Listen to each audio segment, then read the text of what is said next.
بسم الله الرحمن الرحيم. السلام عليكم ورحمة الله وبركاته. الحمد لله وحده والصلاة والسلام على من لا نبي بعده.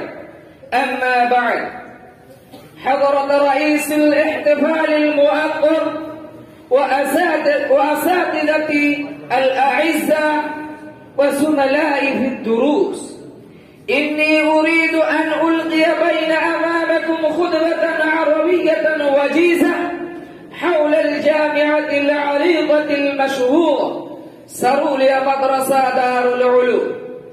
أيها الحاضرون، كانت الهند في براثن الإنجليز وسيطرتهم قائمة في ربوع الهند، وفشل الثورة سنة 1857 من الميلاد.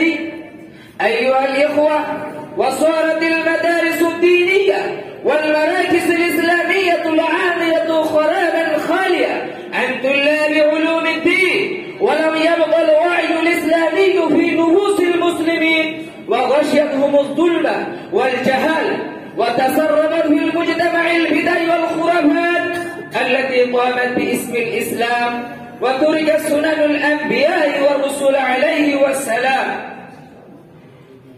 أيها المستمعون الأكارم، ففي هذه الظروف القاسية التي يرضى الله تعالى بروع العلماء الغيار على العقيدة والدين أن ينشئوا مدرسة دينية تشكل قلعة الإسلام المنيعة، فقام العلماء وفي مقدمتهم صاحب الفضيلة المولانا عبد الرحمن المؤقر رامي الشرفوري، والحاج سعيد الرحمن المؤقر شرفوري، والحاج إسماعيل المؤقر مكرمفوري، نور الله مرقده، سنة 1370 من الهجرة الموافق عام 1959 من الميلاد. أيها الإخوة، وقد أسست هذه الجامعة على التقوى، كما قال الله عز وجل: أسس على التقوى من أول يوم أحق أن تقوم فيه لتربية النشء الجديد تربية إسلامية صحيحة.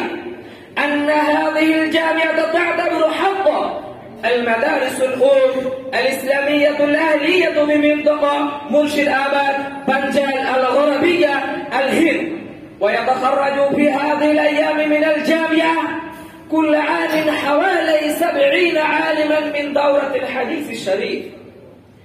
أيها المستمعون الأكارم، ومن المعلوم لديكم أن سروليا مدرسة دار العلوم التي تحتوي على 800 طالب كل شيء وكسر، وتشتمل على قسم التدرب بكتابة الفطية، وقسم الأدب العربي وآدابه، وقسم التجويد والقراءة، وتحفيظ القرآن الكريم، ومن البداية إلى الصف النهائي دورة الحديث الشريف. والمضافات أن ذلك أن إدارة شرعية وقسم الكمبيوتر ونحو مكاتب انضمت إليها بحمد الله.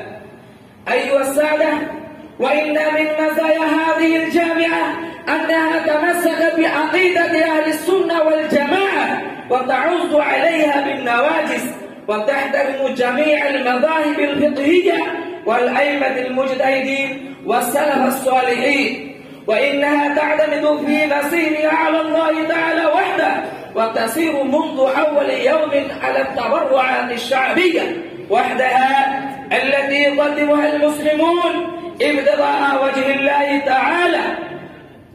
أيها المستمعون الأكارم، وفي الأيام الراهنة أن الله سبحانه وتعالى يقدم هذه المدرسة بجهود المنسوبين والأساتذة، وخاصة بتكثيف الجهود الجبار رئيس الأساتذة ومديرها المولانا محمد بدر العالم المظاهري. ما زال الشموس فيوضهم باغضة، الذي لعب دورا بارزا في مجال التعليم والتربية، وبطولته كثيرة لا تعد ولا تحصى، لأن الله سبحانه وتعالى خلقه تقيا ورعا وحافظا بالقرآن الكريم وخطيبا مصدع لهداية الناس الضالين إلى الصراط المستقيم. ولأنه تولد بارع في العلم نابغ في التدريس ماهر في تدبير الأمور في الجامعة، كما أن هذه الجامعة تترقى وتتقدم يوما بعد يوم، كما أن هذا الموضع كما كان خاليا للتعمير وصار الآن 3 منازل رائدة باسم المرحوم الشيخ يونس رحمه الله.